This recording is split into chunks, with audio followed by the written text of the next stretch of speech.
Welcome everybody, my name is Tommy the Keyblade Master and this is my channel.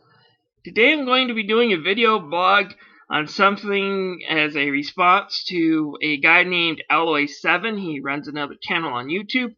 One of his projects is called Gamer Life. He makes a video about a topic and then he wants other people to respond and do other video logs on it. His last week topics is pretty much what games are we most excited about this year? And that's actually kind of a hard question to answer at this point. I usually don't start getting excited for new games until around late spring, early summer when we have E3, we have all these announcements. Right now it's kind of hard to tell which games are coming out. The winter and spring months are kind of slow. But anyways, I'll give a crack. These aren't in any specific order. It's kind of hard to categorize anymore. And I've also learned as I've gotten older, getting too hyped for a game oftentimes leads to disappointment. So usually I just read about the game's release, when it's coming out, and I might catch a trailer or two. But I try to stay away from getting too excited because it can lead into disappointments. Especially in this age where when you go buy a game and pop it into your console, you have to wait an hour for it to install and then another 3 or 4 as it installs more of the patches that should have been cleared up in QA before it even hit store shelves, but hey, what are you going to do? Anyways, if I had to think about some of the games I'm excited for, I guess I would top my list off with probably some of the independent games, 2 of them which I did donate on Kickstarter, and that would be Shantae and Mighty Number 9. Now, Shantae is created by WayForward, and I do enjoy these guys' games. They kind of do something I like to call neo-retro, I guess. They kind of have a retro vibe to their games, but it's always got a new type of spin on them. It doesn't feel quite old enough to be NES, but it's definitely from people who are old school and appreciate that type of gameplay. And they're usually fun. They make the Shantae series, and I think that's pretty fun. So I'm interested in Shantae, have Genie Hero. And then finally, Mighty Number 9 is coming from Kinji Inufune, the creator of Mega Man.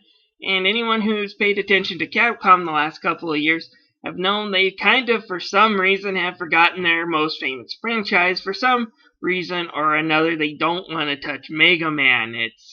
You see all these people wanting Mega Man, wanting them to finish these games that were pretty much complete from what I saw in the trailers and release dates. They should have been complete, and for some reason Capcom decided not to release them. Anyways, Infune's coming out with his own kind of spin-off called Mighty Number 9, and I hope that does at least kindle some of the desires I have for new Mega Man. It satisfies that itch. I really hope this game is good, and I have a feeling it will be. He has made some really great games in the past, so hopefully it is. A few other games I do have my eye on and some hope for would be probably Final Fantasy Type 0, I do believe it's called, for the Xbox One and PS4. Now, anyone who's also watched Final Fantasy the last couple of years know that Final Fantasy 13 games weren't that great. 13-2 was kind of the best of the pile, but 13 and 13-3, in my opinions, were a big pile of doo-doo. They had some interesting combat in them, but when it comes to story and character, I really hated Lightning. They need to find a way to make a strong female character that isn't boring, and Lightning's just not the way to do it. However, with that being said, if you looked at Square Enix's Portable record, they did well the last generation. You have The World Ends With You for the DS.